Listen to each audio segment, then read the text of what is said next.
Fala aí pessoal, aqui é o Ed e hoje vai ser complicado. Eu acredito que eu vou mexer no ninho de vespas, mas a gente vai conversar sobre Percy Jackson. A gente vai conversar como a obra como um todo. Então eu já vou avisando para vocês que esse vídeo aqui ele pode ter spoiler. Tem dois vídeos que eu acho muito legais de vocês assistirem também. O primeiro vídeo é do Cala a Boca Thiago, que é muito legal. Ele traz uma opinião sobre Percy Jackson que eu vi.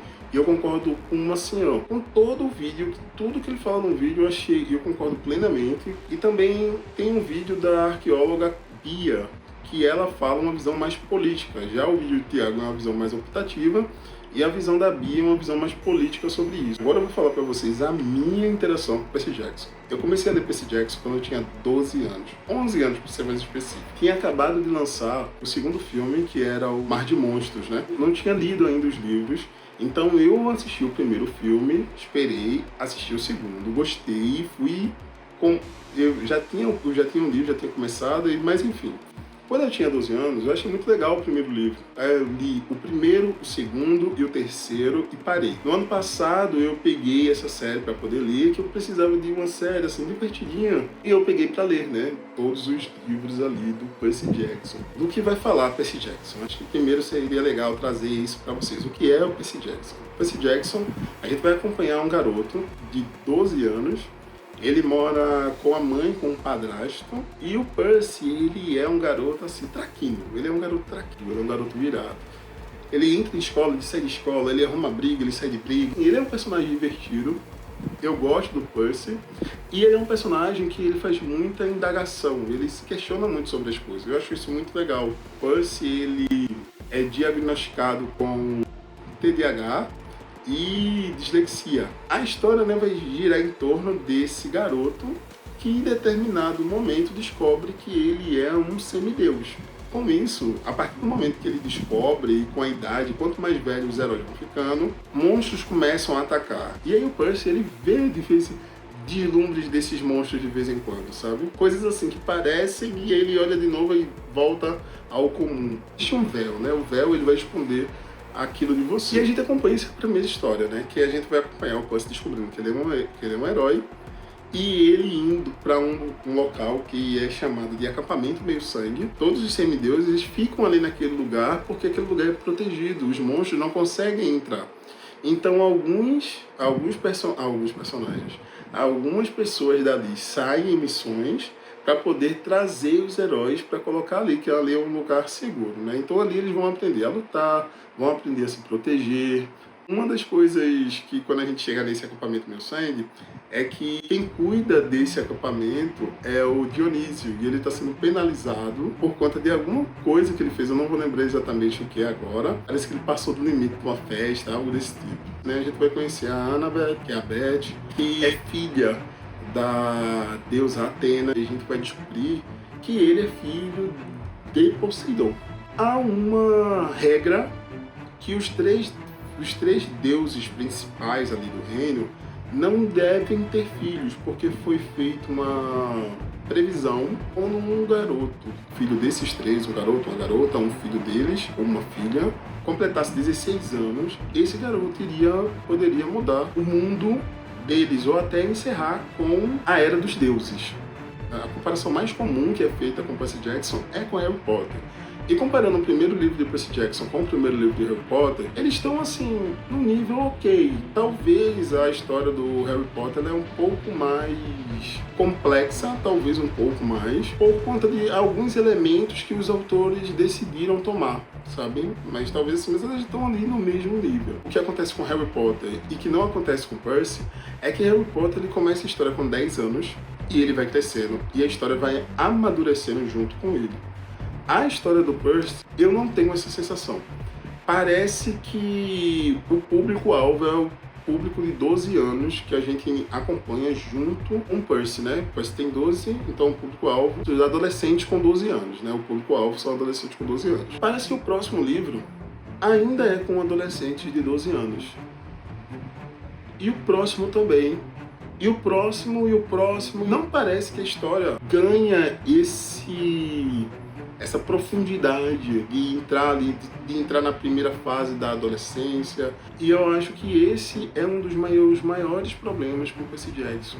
É que não há amadurecimento da história. Tem coisas sérias que acontecem, existem coisas sérias que acontecem, mas também há um movimento para que os personagens que sofram coisas muito pesadas são personagens que foram recentemente inclusos no grupo. Então parece que para poder ferir, o autor decide colocar uma pessoa que a gente não está acompanhando desde o primeiro livro, incluiu naquele livro, e naquele livro mesmo ele vai sofrer, sabe? Então, que ele não tem coragem de colocar os personagens dele no mundo verídico da história.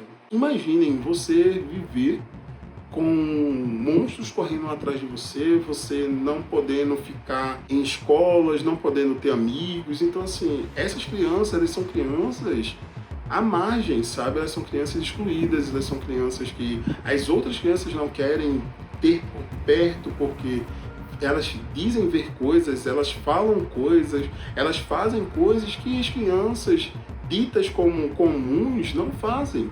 Até porque elas não são crianças comuns.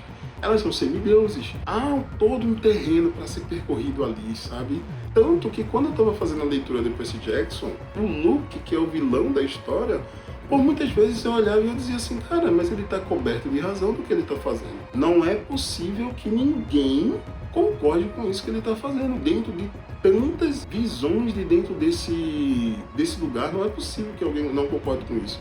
E aí é no momento oportuno de que é necessário que tenham pessoas que concordem com ele dentro do acampamento, surgem essas pessoas. O meu grande problema com o Percy Jackson, assim, é esse medo de amadurecer, esse medo de se entregar à história, fazer com que seus personagens amadureçam.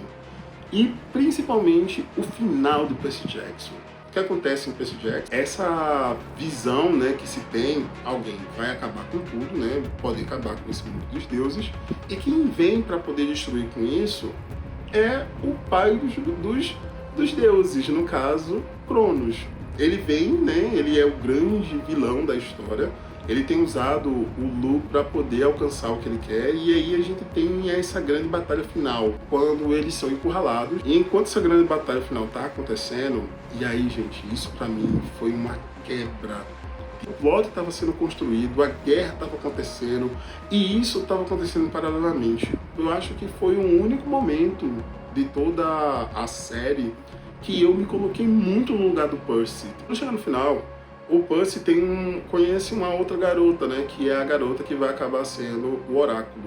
Aquele final dela chegando e dizendo a nova profecia no meio da história, e o Percy fica meio que olhando assim pra história, no meio não, né? No final, e o Percy meio que fica olhando assim pensando, caraca, então tudo que eu fiz aqui foi em vão? Foi exatamente essa sensação que eu tive lendo esse livro. Eu tinha lido 5 livros em vão. Que eu disse, como é que o Rick Riordan faz uma coisa dessa agora? Agora que, tipo assim, a gente tá comemorando a vitória porque eles ganharam e tá todo mundo feliz porque, tipo assim, teve gente que morreu, teve gente que se dedicou pra poder conseguir chegar onde é que a gente queria chegar. E o Percy fica meio que olhando, aí chega pro Percy, não se preocupa, a última profecia foi dita, ela demorou 70 anos para acontecer. Só que assim, pode demorar 70 anos, como pode demorar uma semana, como pode demorar um ano, e tipo assim, ninguém sabe. E aí eu fiquei com a sensação igual do Percy, que tipo assim, adiantou de nada, garoto. Tudo que eu fiz vai vir outra aí daqui a pouco e é quente. Parece que o último livro foi feito para poder vender, que parece que toda essa cena final foi feita para poder vender a próxima série. E isso me deixou tão frustrado que eu disse assim, cara, não precisava fazer isso. Aí você disse assim, não, mas isso não quebra a expectativa. Gente, quebra que o próprio Percy fica paralisado na hora que ele escuta aquilo. Ele fica, tipo, chocado, que ele não sabe como reagir, sabe? E é assim que eu me senti também. Tipo, peraí, eu fiquei, como assim? Isso me quebra em Percy Jackson. E poderia ser resolvido facilmente. Era só essa cena ser uma cena do prólogo. Acabou a história do Percy, eles se vingaram e tal. Aí depois, ali um prólogo de 2 páginas, de 1 página, não sei, mas simplesmente do prólogo da garota tendo a visão e sabendo a nova profecia. Profecia é a palavra. E sabendo a nova profecia. Porque aí, cara, aí a gente ia estar tranquilo, a gente ia estar perfeito, porque a história do Percy tinha finalizado, a gente tinha um prólogo para poder iniciar uma nova série e tava todo mundo bem, porque a história fechou. E não jogar aquela informação na cara do cara, do nada, meu. Todo mundo comemorando e de repente, olha, bum! E você fica... Até a personalidade do Percy ser da forma como é uma forma do autor diminuir esses assuntos sérios, porque aí às vezes o assunto tá uma crescente para falar de coisas seríssimas e aí o Percy faz uma piadinha e aquilo, cara, sabe? E isso, cara, isso me dava uma raiva, porque ninguém pode ser uma das pessoas mais engraçadas e não sei o que, mas ninguém consegue estar brincando o tempo inteiro. Mas parece que o Rick Riordan consegue fazer isso com a nossa cara. Eu queria gostar muito do Percy Jackson, mas eu só consigo gostar de Percy Jackson. Eu vou ler a saga, né, o restante, a próxima série, e fico triste porque acho que é uma série muito legal, que poderia ter um potencial gigantesco, acho que poderia ter um potencial muito grande, mas não tem por conta do próprio autor. O próprio autor, ele encontrou um nicho, ele encontrou um modelo de escrita, que isso é muito nítido, e aí ele se colocou naquele lugar e ficou. Não quis sair, sabe? Eu tenho vontade, sim, de ler essas próximas séries. Primeiro porque esse banho de água fria que o Rick dá nesse último livro, nesse momento em si, né, pra mim, de certa forma causa uma curiosidade para poder saber o que é que acontece, né, quem é que vai ser os novos personagens, porque aí é dito que nessa nova profecia vão ser 6. Tenho curiosidade, sabe? Não vou negar a vocês, tenho curiosidade em ler, principalmente porque eu quero poder chegar nas Crônicas de Kane, quero ler Magnus Change, sabe? Eu gosto do universo.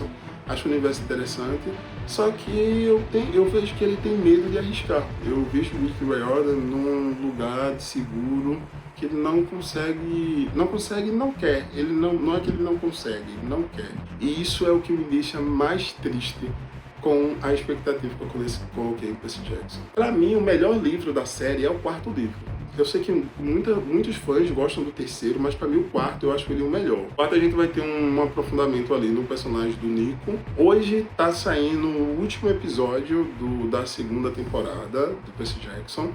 E assim, a minha opinião sobre a série, né, em relação ao filme, eu comecei a assistir a série, a 1ª temporada, e eu vi que não é para mim. Tá? Eu comecei a ver, não engatei. Vi algumas pessoas falando que a 2ª temporada melhora muito. Eu realmente espero que melhore, porque se viesse como a primeira foi, não ia ser nem renovada. Eu tenho uma sensação com a série do Percy Jackson que parece que não definiram muito bem qual o público que eles querem falar.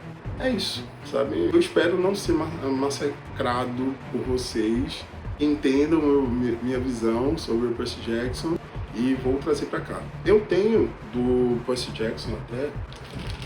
Ele é tipo um almanaque do Percy, que é deuses gregos.